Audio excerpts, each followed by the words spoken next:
এই বাঘ প্রকৃতির সাথে থাকে, চিড়িয়াখানার বাঘ। আর অনুব্রতকে বাঘ বলেছি তার লিডারশিপের জন্যে, তার এত অত্যাচারের পরেও তার মনোবলের জন্যে, তার মানুষের সাথে দলের জন্য থেকে যে দৃঢ়তা দেখিয়েছে তার জন্য সে বাঘ। আমি বলি, আমি এতদিন পর ফেললাম,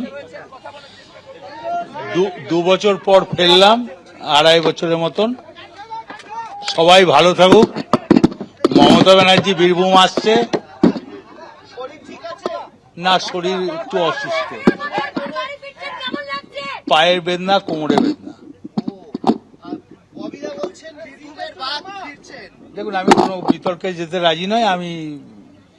আমি কোর্টকে সম্মান করি, কোর্টের আইন আমি মেনে চলি। দিদির সঙ্গে দেখা হবে মমতা বন্দ্যোপাধ্যায়?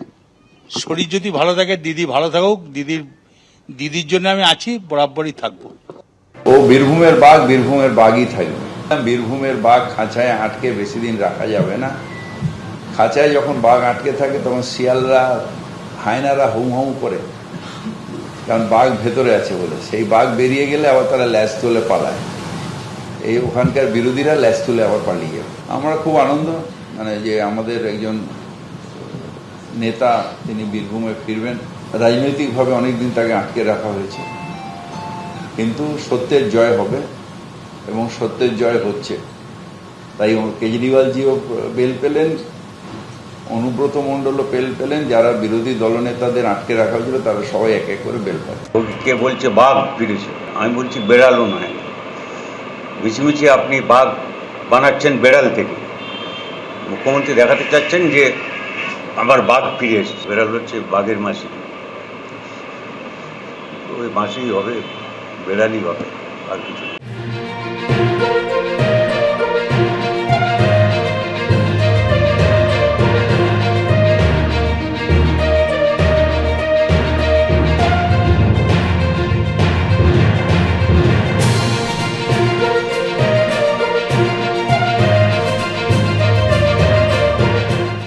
চিফ এডিটর জিতেন সরকারের রিপোর্ট, চেতনা বার্তা।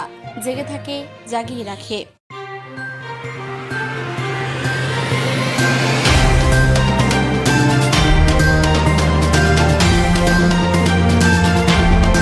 চেতনা বার্তা, জেগে থাকে, জাগিয়ে রাখে।